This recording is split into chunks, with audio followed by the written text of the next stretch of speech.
గ్రంథం జకరియా 9వ అధ్యాయం 9వ వచనం. సియోను నివాసులారా బహుగా సంతోషించుడి, యెరూషలేము నివాసులారా ఉల్లాసముగా ఉండుడి. నీ రాజు నీతిపరుడును రక్షణ గలవాడును దీనుడునై గాడిదను గాడిద పిల్లను ఎక్కి నీ యొద్దకు వచ్చుచున్నాడు. ఇక్కడ నీరాజు నీతిపరుడు, నీరాజు రక్షణ కలిగిన వాడు. ఇతడు దీనుడై గాడిద పిల్లను ఎక్కి వచ్చుచున్నాడు అనే మాట ఇందులో కనపరచబడుతూ ఉంది. ఈ యొక్క ప్రవచనము యొక్క నెరవేర్పు మనము చూడగలిగితే 2023 సంవత్సరముల క్రితం యేసుక్రీస్తు ప్రభుల వారు పరలోక రాజ్యాన్ని వదిలిపెట్టి లోకానికి రాగలిగాడు. లోకానికి వచ్చిన యేసుక్రీస్తు 30 సంవత్సరాలు తన తల్లి తండ్రి యొక్క ఆధ్వర్యంలో ఉండిపోయాడు. ఇక మిగిలి ఉన్న 3.5 సంవత్సరం తాను ఎవరో లోకానికి తన్ను తానుగా ప్రత్యక్షపరుచుకోవటానికి తన యొక్క బహిరంగ సేవను ఆయన ప్రత్యక్షపరుచుకోగలిగాడు. ఆయన ప్రత్యక్షపరుచుకున్నటువంటి బహిరంగ సేవలో మొట్టమొదటగా అద్భుతములు చేశాడు. దాని ద్వారా అనేక మంది వ్యక్తులను ఆకర్షించుకున్నాడు. రెండవది స్వస్థతలు చేశాడు. దాని ద్వారా అనేక మంది వ్యక్తులను ఆకర్షించుకోగలిగాడు. మూడవది పరసంబంధమైనటువంటి ఆత్మీయ విషయాలను ప్రజలకు బోధించాడు. వాటి ద్వారా అనేకులను ఆకర్షించుకోగలిగాడు. ఈ విధముగా అనేకులను ఆకర్షించుకున్నప్పుడు ఆ రోజున పరిసయ్యులు ఏమన్నారు అంటే, మన ప్రయత్నములు ఎలా నిష్ప్రయోజనమైపోయాయి, లోకమే క్రీస్తుని వెంబడిస్తున్నది అని ఆ రోజున పరిసయ్యుల యొక్క నోట ఈ మాట వచ్చినట్లు వాక్య ఆధారాలు మనకు కనపరచబడుచూ ఉంటున్నాయి. ప్రభునందు ప్రియమైనటువంటి వాళ్ళారా, మన దేవుడు ఆకర్షించే శక్తి కలిగినటువంటి వాడు. ఇంత గొప్ప ఆకర్షణీయత మన దేవునికి ఒక్కనికే ఉంటున్నది. మనుష్యుడు ఏ సందర్భాలలో ఆకర్షించబడుచు ప్రభు దగ్గరికి రాగలిగాడు అనగా, ముఖ్యంగా మనం ఆలోచించవలసినది, ఈ బాహ్య ప్రపంచములో చెదిరి ఉన్నటువంటి ప్రతి ఒక్క వ్యక్తి కూడా ప్రభు యొక్క దృష్టికి వచ్చినప్పుడు ప్రతి ఒక్కరూ కూడా సాతానుని యొక్క కబంధ హస్తముల చేత బంధించబడిపోయారు. లోకములో ఉన్నటువంటి చెడు చేత అనేక మంది వ్యక్తులు బంధించబడిపోయారు. యేసుక్రీస్తు లోకానికి వచ్చినప్పుడు ఆయన స్వయాన చెప్పిన ఒక్క మాట ఏమిటి అంటే, నేను లోకానికి వెలుగై ఉన్నాను అన్నాడు. లోకానికి వెలుగై ఉన్నాను అన్న మాట ప్రభువు చెప్పాడు అంటే, లోకమంతా కూడా అంధకారముతో నింపబడి ఉన్నది అని మనం అర్థం చేసుకోవాలి. అంధకారం అనేది, చీకటి అనేటువంటిది అపవాదికి సంబంధించినటువంటిది. ఎందుకు అనగా, వాడు ఈ లోక అధికారి అని బైబిల్ గ్రంథంలో ప్రస్తావించబడడం మనము చూస్తూ ఉన్నాం. ఈ లోకాధికారి అయిన సాతానుడు లోకములో ఉన్నటువంటి సమస్తం అంటే అందులో జీవిస్తున్న ప్రతి వ్యక్తిని కూడా తన స్వాధీనానికి తెచ్చుకున్నాడు. ఎవరిని కూడా ఒక వెలుగు సంబంధమైన వ్యక్తుల్నిగా చెయ్యనివ్వకుండా, ఎవరిని కానీ ఒక మంచివానిగా చెయ్యనివ్వకుండా సాతానుడు అందరినీ కూడా అంధత్వంలో, అందరినీ కూడా చెడులో నడిపించేటువంటి రీతిగా వారి పనులు లోకములో జరగగలిగాయి. అయితే లోకములో చెదిరి ఉన్న ప్రతి మనిషి విషయంలో దేవునికి ప్రేమ ఉంది. మంచివాడైనా చెడ్డవాడైనా వాడు ఎటువంటి వ్యక్తి అయినా ప్రతి వ్యక్తిని కూడా దేవుడు ప్రేమించేవాడే. అయితే మనుష్యుల ఎడల దేవునికున్న ప్రేమ కొలది సాతానుని యొక్క చేతిలో పట్టబడిపోయి చీకటి సంబంధమైన వ్యక్తులుగా జీవించుటను బట్టి వారు జీవించేటువంటి జీవితం ఒక చెడు జీవితము కాబట్టి అందులోనే జీవించి అందులోనే చచ్చిపోతే వాడు మోక్షానికి రాకుండా వాడు నిత్య నరకాగ్నికి వెళ్ళిపోతున్నాడే.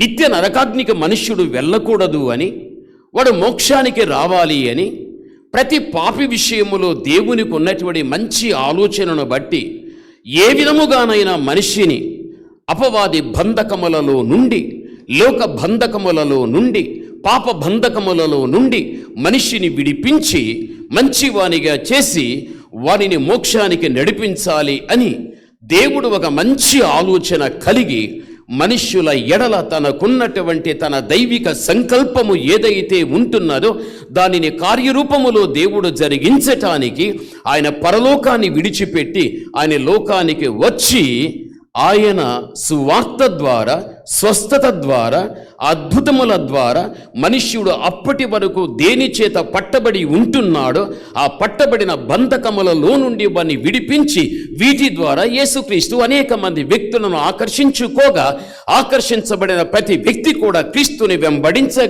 వెంబడించేటువంటి వ్యక్తులను చూచి ఆనాటి కాలపు యొక్క పరిశీల నోట వచ్చిన మాట, మన ప్రయత్నములు ఎలా నిష్ప్రయోజనమైపోయాయి, అందరూ కూడా ఆయనను వెంబడిస్తుంటున్నారు అన్న వదంతి క్రీస్తు కాలములో పుట్టుకొని వచ్చారు. ప్రభునందు ప్రియమైన వాళ్ళ యెరూషలేము నివాసులు, సీయోను నివాసులు వీరందరూ కూడా దేవుని ద్వారా విడిపింపబడి ఆకర్షించబడి క్రీస్తు ప్రభువుని వెంబడించిన వ్యక్తులు కాబట్టే ఆ రోజున మీరు సంతోషించుడి, మీరు ఉల్లసించుడి అని చెబుతూ బైబిలు చెబుతూ ఉన్నది.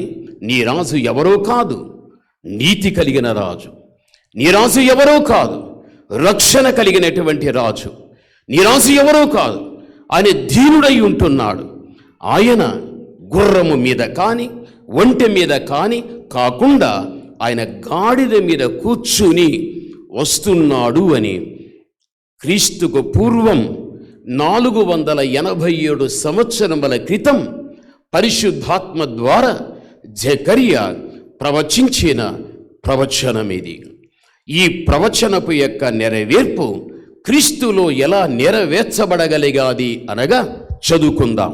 అదే మనం మత్తయి సువార్త 21వ అధ్యాయం, మత్తయి సువార్త 21వ అధ్యాయం 5వ వచనం నుండి నేను చదువుతా, మీరు వినండి.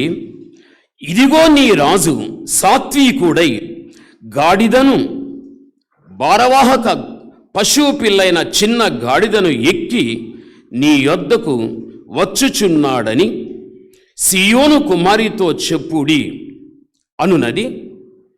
శిష్యులు వెళ్ళి యేసు తమకు ఆజ్ఞాపించిన ప్రకారము చేసి ఆ గాడిదను దాని పిల్లను తోలుకొని వచ్చి వాటి మీద తమ బట్టలు వేయగా ఆయన బట్టల మీద కూర్చుండెను. జనసమూహములోను అనేకులు తమ బట్టలు దారి పొడుగున పరిచిరి. కొందరు చెట్ల కొమ్మలు నరికి దారి పొడుగున పరిచిరి. జనసమూహములలో ఆయనకు ముందుగా వెళ్ళుచుండిన వారును వెనుక వచ్చుచుండిన వారును, దావీదు కుమారునికి జయం, ప్రభువు పేరిట వచ్చువాడు స్తుతింపబడునుగాక, సర్వోన్నతమైన స్థలములో జయము అని కేకలు వేయుచుండిరి. ఆయన యెరూషలేములోనికి వచ్చినప్పుడు పట్టణమంతయు ఈయన ఎవరు అని కలవరపడెను. ప్రభునందు ప్రియమైన వాళ్ళారా, ఈ ప్రవచనాన్ని మనము చూడగలిగితే యేసుక్రీస్తు ప్రభు యొక్క కాలములో క్రీస్తులో అది సంపూర్ణముగా నెరవేర్చబడిపోగలిగాది. అయితే ఇక్కడ మనము గ్రహించవలసిన విషయం ఏమిటి అంటే, జకర్యాది ప్రవచించిన అది క్రీస్తులో నెరవేర్చబడిన ఆనాటి కాలపు సియోను నివాసులైన యెరూషలేము నివాసులైన వారు సంతోషించాలి అనేటువంటి మాట అక్కడ చెప్పబడుచున్నది అంటే ఎందుకు వారు సంతోషించాలి? దీనుడు అని చెప్పబడుచున్న క్రీస్తు గాడిద మీద ఆయన కూర్చుని రావడములో ఇక్కడ మనం గ్రహించవలసిన ముఖ్యమైన విషయం ఏమిటి అంటే, మీరు చూడండి, బైబిల్ ఏం చెబుచున్నది అంటే, ఇక్కడ నీ రాజు ఎవరంటున్నాడు? నీతిపరుడు. నీ రాజు ఎవడంటున్నాడు? రక్షణ కలవాడు. చూడండి, నీతిపరుడు, రక్షణ కలిగినటువంటి వాడు. ఆయన గుర్రం మీద కాదు, ఒంటె మీద కాదు, దీనుడై గాడిద మీద రావడం అందరికీ అది ఒక సంతోషం. మీరు సంతోషించుడి. ప్రభునందు ప్రియమైనటువంటి వాళ్ళారు, ఇందులో మనం అర్థం చేసుకోవలసిన విషయం ఏమిటి అంటే, యేసుక్రీస్తు ప్రభువు యెరూషలేము పట్టణానికి ఆయన వెళ్ళటానికి ముందు ఆయన కోరుకున్నది ఏమిటి అంటే, కట్టబడిన ఒక గాడిదను క్రీస్తు కోరుకున్నాడు. అది కావాలని శిష్యులకు చెప్పాడు. శిష్యులు దేవుని మాట ప్రకారం గ్రామానికి వెళ్ళారు. అక్కడ కట్టబడి ఉన్న ఒక గాడిదను ఎప్పుడైతే వారు విప్పుకుని ప్రభువు దగ్గరికి తీసుకురావటానికి సిద్ధపడ్డారో, అక్కడ ఉన్నటువంటి వ్యక్తులు అభ్యంతరం చేస్తున్నారు. ఎందుకు ఈ కట్టబడిన గాడిదని మీరు విప్పుతున్నారు అని. వెంటనే వారు అన్నారు, శిష్యులు, ఇది ప్రభువుకు కావాలి. ఆ మాట చెప్పిన వెంటనే ఎవరు అక్కడ అభ్యంతరం చేయలేదు. అలా వారిని వదిలేశారు. ఆ కట్టబడిన గాడిదను వారు విప్పివేసుకున్న తర్వాత అది నెమ్మదిగా ఎక్కడికి వచ్చింది అంటే, ప్రభువు దగ్గరికి తీసుకుని వచ్చారు. ప్రభువు దగ్గరికి తీసుకుని వచ్చిన తర్వాత ఆ గాడిద మీద ఏది వేసినట్లు మనకు వ్రాయబడి ఉన్నది? బట్ట వేసిరి అని వ్రాయబడి ఉంది.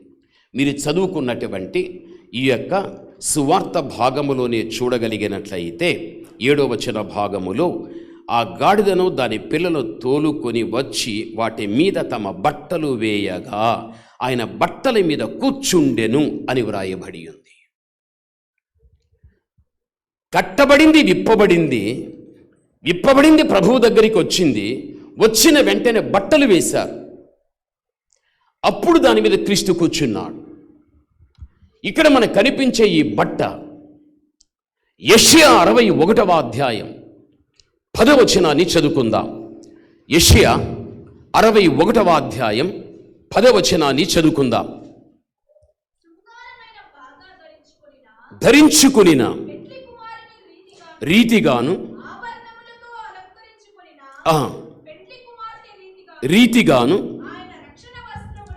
ఆయన రక్షణ వస్త్రములను నాకు ధరింపచేసి ఉన్నాడు. నీతి అనే పైబట్టను నాకు ధరింపచేసి ఉన్నాడు. ఇక్కడ మనం చూడగలిగితే ఏ బట్ట అంటున్నాడు? నీతి అనే బట్ట, రక్షణ అనేటువంటి వస్త్రం. అయితే బైబిల్ ఏం చెప్పాది? యేసుక్రీస్తు దీనుడు, ఆయన నీ రాజు. నీ రాజు ఎవరని చెప్పబడుచున్నది జకర్యాలో? నీతిపరుడు. నీ రాజు ఎవరు? రక్షణ కలిగిన వాడు. అంటే ఇక్కడ బైబిల్లో చూస్తే ఆయన నీతి కలిగిన వాడు, ఆయన రక్షణ కలిగిన వాడు. ఇది మనం అర్థం చేసుకోవాలి. ఇది అయితే గాడిద ఎప్పుడైతే ప్రభు దగ్గరికి వచ్చిందో దానికి ఏది వేయబడ్డదంటే బట్ట వేయబడగలిగాది, వస్త్రం. ఆ వస్త్రము ఏది అని 61:10 చూస్తే రక్షణ, నీతి, ఈ బట్ట వేయబడడం ఆత్మీయంగా మనం ఆలోచిస్తే. ఎందుకు అనగా దీనుడైనటువంటి యేసుక్రీస్తు మన రాజు అయి ఉంటున్నాడు. ఆయన రక్షకుడు, ఆయన నీతి కలిగిన వాడు. అందుకే ఆయన దగ్గరికి వచ్చిన ప్రతి వ్యక్తికి కూడా ఆయన ఏమై ఉన్నాడో అది అయి ఉండాలి అని ఆయన నీతి అనే వస్త్రం, రక్షణ అనే వస్త్రాన్ని ఇవ్వడం అక్కడ మనము చూస్తూ ఉంటున్నాము. ఇది మనం అర్థం చేసుకోవాలి. ఇప్పుడు బైబిల్ గ్రంథంలో 4 రకాలైన గాడిదలు ఉన్నాయి. అందులో ఒక గాడిద మనకు తెలుసు, అది చాకలి వాని దగ్గర ఉంటుంది. ఆ గాడిద ఎప్పుడు కానీ భారాన్ని మోసి ప్రయాణం చేస్తూ ఉంటుంది. దాన్ని ఒక్క మాటలో చెప్పాలి అంటే భారవాహిని అని చెప్పవచ్చు. అంటే భారాన్ని మోయినటువంటిది. యేసు ప్రభువు లోకములో ఉన్నప్పుడు ఏమన్నాడు అంటే, ప్రయాసపడి భారం మోయిచున్న సమస్త జనులారా నా దగ్గరికి మీరు రండి, మీకు విశ్రాంతినిస్తా. ఈ ప్రకృతి సంబంధమైనటువంటి గాడిద బరువును మోస్తుంది. అయితే మనుష్యుడు కూడా ఒక బరువు మోస్తున్నాడు. మనుష్యుడు మోసే బరువు ఏది అంటే పాపమే. ఏ మనుష్యుడైతే దేవుని కంటే ఎక్కువగా పాపాన్ని ప్రేమిస్తాడో ఆ పాపమే వానికి ఒక బరువు అయిపోతుంది. అది వాని జీవితానికి నెమ్మది, శాంతి, సమాధానము లేకుండా మానసికంగా కృంగదీస్తూ ఉంటుంది. అలాంటి పాప భారాన్ని మోసే వ్యక్తిని దేవుడు పిలిచాడు, నా దగ్గరికి రండి, తీసేస్తా, నెమ్మది మీకు ఇస్తాను అని. దీన్ని బట్టి చూడగలిగితే భారాన్ని మోసేటువంటి గాడిదకు మనిషిని పోల్చవచ్చు. అది ఈ గాడిద చాకలివాడు ఏది వేసినప్పటికీ కూడా ఆ భారాన్ని మోస్తుంది. అయితే మనుషుడు కూడా పాపభారాన్ని మోస్తున్నాడు. ఇప్పుడు గాడిదను ఎవరికి పోల్చవచ్చు? మనిషికి పోల్చవచ్చు. అయితే ఇక్కడ వాక్యంలో చూస్తే గాడిద విప్పబడి ఉందా, కట్టబడి ఉందా? అది కట్టబడి ఉన్నది. కట్టబడిన గాడిద పరిస్థితి మీరు చూడండి. ఒక తాడు తీసుకున్నప్పుడు ఒక చివరి భాగాన గాడిదని కడుతాం. అది ఎక్కడికి వెళ్లకుండా ఉండాలి అంటే ఆ తాడు చివరి భాగాన ఒక రాయికి కట్టేస్తాం. ఇప్పుడు ఆ గాడిద ఎక్కడికి వెళ్ళదు. అది అసలుకి గాడిద ఏది? కట్టబడిన తాడు ఏది? అసలుకి అది ఎక్కడ వెళ్లకుండా ఉండటానికి ఆ తాడు చివర కట్టబడిన రాయి ఏది? గాడిద, తాడు, రాయి 3 మనకు కనిపిస్తూ ఉన్నాయి. గాడిద మనుష్యుడే. అయితే తాడు అనేది పాపమనే త్రాడు, రాయి అనేది మరణమనేటువంటి రాయి. ఎందుకంటే పాపం వల్ల వచ్చు జీతం మరణం. గాడిదైన మనుష్యుడు పాపమనే త్రాడు చేత మరణమనే రాయికి కట్టబడిపోయాడు. కాబట్టే దేవుడు అలాంటి వారు నాకు కావాలి అని యేసుక్రీస్తు ప్రభుల వారు కోరుకోగలిగాడు. ఆ గాడిద కట్టబడ్డది, విప్పబడ్డది, ప్రభు దగ్గరికి వచ్చాది. ఇది అక్షరార్థకంగా మనం చూస్తూ ఉంటున్నాం. ఆత్మీయంగా మనము చూడగలిగితే గాడిదైన మనుష్యుడు పాపమనే త్రాడు చేత మరణమనే రాయికి కట్టబడిపోయాడు. కాబట్టి ఆ కట్ల నుంచి ఎవడైతే గాన విప్పబడి యేసుక్రీస్తు దగ్గరికి రావడం జరగగలుగుతుందో అలాంటి వ్యక్తులకు దేవుడు బట్ట ఇస్తాడు, వస్త్రం అనేది ఇస్తాడు. అదే నీతి అనే బట్ట, అదే రక్షణ అనేటువంటి బట్ట. అందుకే నీ రాజు నీతిమంతుడు, నీ రాజు రక్షణ కలిగినటువంటి వాడు. ఆ నీతి రక్షణ ఆయనదే, ఆయనకి సంబంధించినదే. ఆయన దగ్గరికి వచ్చిన వారు ఎవరైతే ఉంటారో ఆ నీతి వస్త్రాన్ని, రక్షణ వస్త్రాన్ని దేవుడు వారికి ఇవ్వడం అనేది జరగగలుగుతుంది. అది ఇచ్చిన తర్వాత గాడిద తనను బట్టి ప్రయాణం చేయలేదు. వెంటనే గాడిద మీద ఎవరు కూర్చున్నారు? యేసు ప్రభువు కూర్చున్నాడు. కూర్చున్న తర్వాత గాడిద తనను బట్టి ప్రయాణం చేసిందా, లేక కూర్చున్న దేవుని బట్టి గాడిద ప్రయాణం చేసిందా? కూర్చున్నటువంటి దేవుణ్ణి బట్టి గాడిద ప్రయాణం చేసింది. గాడిద కూర్చున్నటువంటి దేవుని యొక్క ప్రమేయము లేకుండా తనకు తానుగా అది నడుచుకుని వెళ్ళలేదు. తనకు తానుగా నడుచుకుని వెళ్ళి ఉంటే అది ఎక్కడికో తీసుకెళ్ళిపోయిండు. ఎక్కడ పడితే అక్కడ తీసుకెళ్లితే దాని మీద కూర్చున్న దేవునికి ఇష్టంలే. ఏ గాడిదను తన వాహనంగా చేసుకున్నాడో ఆ గాడిద మీద కూర్చున్న దేవుడు తనను బట్టే గాడిద నడిపించాడు. ఆ గాడిద మీద కూర్చున్న తర్వాత యేసుక్రీస్తు ప్రభు దాన్ని ఎక్కడికి తీసుకెళ్ళాడంటే యెరూషలేముకు తీసుకెళ్ళాడు. గలతీ 4:26లో చూస్తే పైనున్న యెరూషలేము స్వతంత్రంగా ఉన్నది, అది మనకు తల్లి అని మనకు రాయబడి ఉన్నది. పైనున్న యెరూషలేము స్వతంత్రంగా ఉంది, అది మనకు తల్లి అనగా పరలోకపు యొక్క రాజ్యము యెరూషలేముగా కూడా పిలువబడగలిగాది. పరలోకపు యొక్క రాజ్యం అనేకమైన పర్యాయ పదములతో కూడా పిలువబడగలిగాది. ప్రభునందు ప్రియమైనటువంటి వాళ్ళ, ఏ యొక్క యెరూషలేము ఏ పరలోకపు యొక్క రాజ్యముగా పిలువబడుచు ఉంటున్నదో, ఒక రోజున నీవైనా నేనైనా పరలోక రాజ్యానికి వెళ్ళాలి అంటే తప్పనిసరిగా నీ రాజు అయినటువంటి యేసుక్రీస్తు రక్షకుడు నీ రాజు అయినటువంటి యేసుక్రీస్తు నీతిమంతుడు. ఆయన దగ్గరికి గాడిదైన మనుష్యుడు పాపమనే త్రాడు చేత మరణమనే రాయికి కట్టబడ్డాడు. ఎవడు విప్పబడి యేసు దగ్గరికి వస్తాడో వానికి నీతి రక్షణ దేవుడు ఇస్తాడు. ఇచ్చిన దేవుడు ఆ నీతిలో, ఆ రక్షణలో వారిని నడిపించటానికి దేవుడే ఆ వ్యక్తిని తన వాహనంగా చేసుకుంటాడు.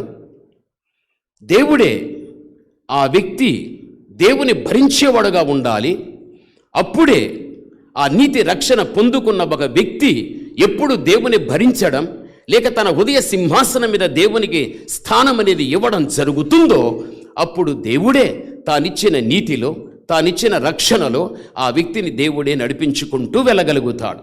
ఎప్పుడైతే దేవుడు ఆ విధంగా ఒక వ్యక్తిని నడిపించుచూ వెళ్ళగలుగుతాడు, అని నడిపించి ఎక్కడికి తీసుకెళ్తాడు?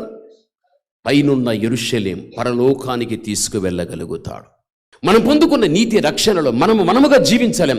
ఏ దేవుడు నీతి ఇచ్చాడో, ఏ దేవుడు రక్షణ ఇచ్చాడో ఆ ఇచ్చిన దేవుడే ఆ నీతిలో, రక్షణలో నడిపించాలి. కాబట్టి దేవా, నేను నీకు వాహనం అవుతాను, నేను నిన్ను మోస్తాను, దయచేసి నా హృదయ సింహాసనం మీద నువ్వు కూర్చుని నీవిచ్చిన నీతిలో, నీవిచ్చిన రక్షణలో నీవే నన్ను నడిపించు అని ఎప్పుడైతే దేవుని అధికారానికి మన జీవితాన్ని అప్పగించుకోవడం జరగగలుగుతుందో అప్పుడు దేవుడు తానిచ్చిన నీతిలో, రక్షణలో ఆ వ్యక్తిని నడిపించి పైనున్న యెరూషలేం అనే తల్లి అన్న పరలోకానికి దేవుడు తీసుకెళ్ళిపోతాడు. దైవవాక్యం ఆ విధంగా మనకు సెలవిస్తూ ఉంటున్నది. కాబట్టి నువ్వు మంచి దానివిగా, నువ్వు ఒక మంచి వాడువుగా నువ్వు బ్రతుకుచున్నావు అంటే దేవుడు ఆ మంచి జీవితం ఒక బహుమానంగా దేవుడు నీకు ఇవ్వగలిగాడు. కాబట్టి జకరియా ప్రవచించిన ప్రవచనం క్రీస్తులో నెరవేర్చబడగలిగాది. అని దీనుడు, అని నీతిరాజు, అని రక్షకుడైన రాజు, కట్టబడినటువంటి ఏ మనుష్యుడైనా ఆ కట్ల నుంచి విప్పబడిన దగ్గరికి వస్తే ఆయన నీతి రక్షణ ఇస్తాడు.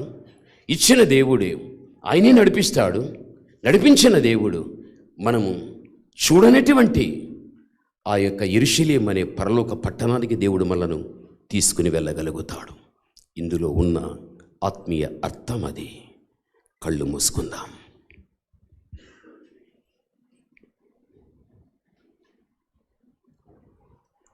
ప్రభునందు ప్రియమైనటువంటి వాళ్ళారు, నాది లోకం కాదు, నాది పరలోకం అని జీవించినంత కాలము నువ్వు అనుకోవాలి. నాది లోకం కాదు, నాది పరలోకం అని అనుకుంటూనే జీవించాలి నీవు.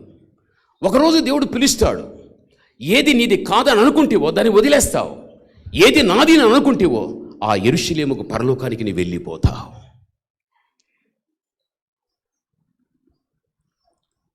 దేవుడు మనకు ఆ భవిష్యత్తు ఆశీర్వాదం దేవుడు మన కోసం పెట్టి ఉంచాడు.